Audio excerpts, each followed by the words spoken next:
Hi friends, I wonder if I'm the only one who feels like the world's gone completely mad.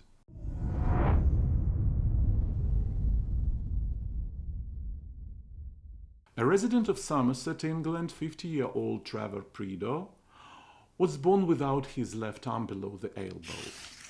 Grew tired of having to put his phone on the table every time he needed to send a message or take a call. So he did something Apple clearly wasn't ready for. He built a smartphone directly into his prosthesis.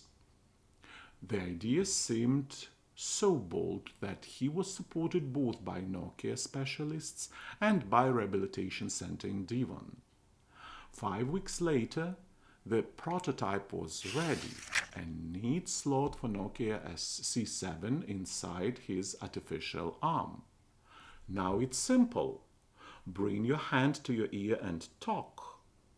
And if necessary, the phone can easily be removed. Even writing text messages has become easier and, most importantly, safer, Prideaux says.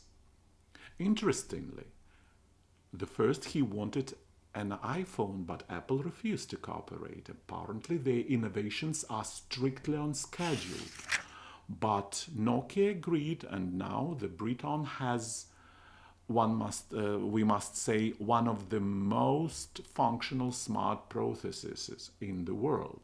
This story took place in 2011, long before the war in Europe unleashed by Russia against Ukraine. Unfortunately, the number of people who have lost one or both arms as a result of this war is enormous. The exact figures will likely only be known after the war ends. Perhaps companies producing mobile services and devices should consider cooperating with the prosthetics manufacturers. Trevor Prideaux has already paved the way.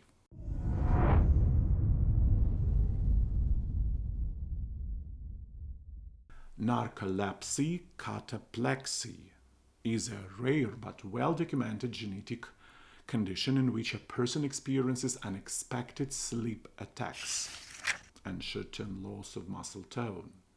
Narcolepsy occurs fairly often in 40 out of every 100,000 people, regardless of gender. In my own teaching practice, I once encountered such a child. The diagnosis was officially confirmed by his doctors. The main feature of the disease is a sudden onset of sleep. A person may doze off for a few minutes at the most unexpected moment, at work, in transport, even during sports or a conversation. But waking up brings a sense of rest, which in itself gives the body a brief respite. In most patients, around 80%, cataplexy is also present, a sudden weakness of the muscles triggered by strong emotions, laughter, fear, surprise. Sometimes this looks like a slight buckling of the knees or dropping of the jaw, and in more severe cases, a person may fall. At same time, conscience remains clear, which makes the experience especially unpleasant. Scientists associate the development of this disease with the mutation of the gene responsible for the functioning of orexin, a substance that regulates sleep, wakefulness, and even appetite. For now, the disease is considered incurable, but medicine can alleviate patients' lives. Symptomatic treatment includes taking medications that stimulate brain activity as well as a strictly structured sleep regimen. These simple but systematic measures help reduce the number of attacks and give people the opportunity to lead a more active and predictable life. The most important thing is to understand a person with narcolepsy is not a lazy or sleepy head. It's a feature of the body that requires understanding and support. The right attitude from loved ones, patience, and attention from other people will help people with this syndrome feel part of a society and maintain the equality of life.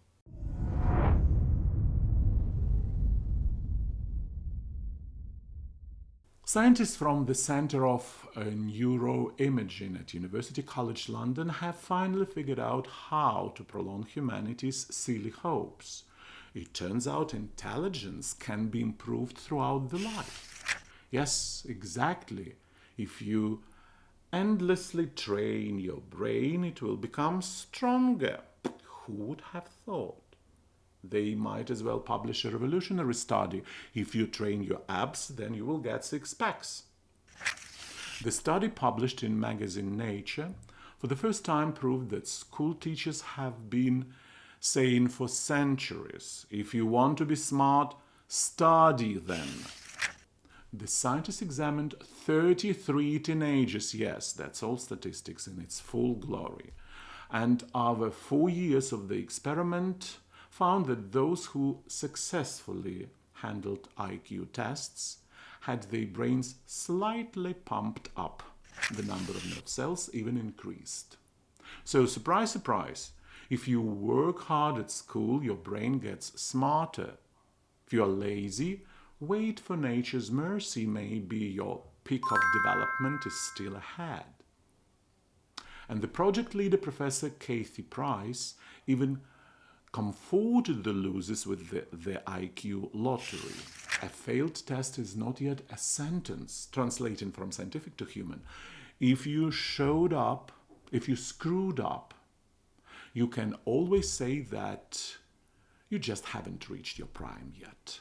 It's really convenient. You can blame your bad grades on the fact that your moment of glory is just around the corner while you are still warming up. An excellent excuse for parents and teachers and lazy students.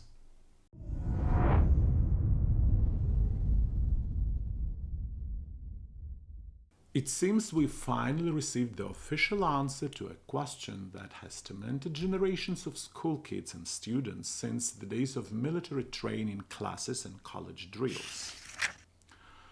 That very question is, why the hell did we have to march around the parade ground if the only thing waiting for us in the army was peeling potatoes and digging trenches? For a long time we assumed that drill parade and drill practice was just a pointless exercise of beating dust out of road with the help of our boots. But no, comrades, it turned out not to be just idiocy, but a far more sophisticated form of psychological brainwashing. Scientists conducted an experiment. They gathered men and asked them to walk either in a goose, relaxed manner like going to shawarma on a Friday's night, or in a synchronized, precise goose step, as if Marshal Zhukov himself were inspecting the parade ground. Then each participant was shown photographs of dangerous criminals and asked to assess their strength, height, and level of threat. And behold the miracle, those who had just marched left-right rated these villains significantly weaker than those who had simply strolled casually. It turned out that marching not only kills your sense of dignity, but also suddenly pumps the participants with confidence. Trivial, we could crush these punks with our caps. Scientists with straight faces concluded synchronized movement increase self-confidence in primates. And here it becomes clear where those strange Iskanders on Russian t-shirts and the eternal Russians "we can do it again" come from. Apparently at some point someone overmarched just a little beyond the norm and is now firmly convinced that collective stomping of any road can solve all the humanity's problems. Psychologists politely call this the synchronization effect, but we can safely call it what it really is, a perfect way to instill the illusion of strength in those who had not particularly felt it before. What do you think about it? I'm really curious to hear your thoughts, my friends. Share them down in the comments, I'll be reading them all.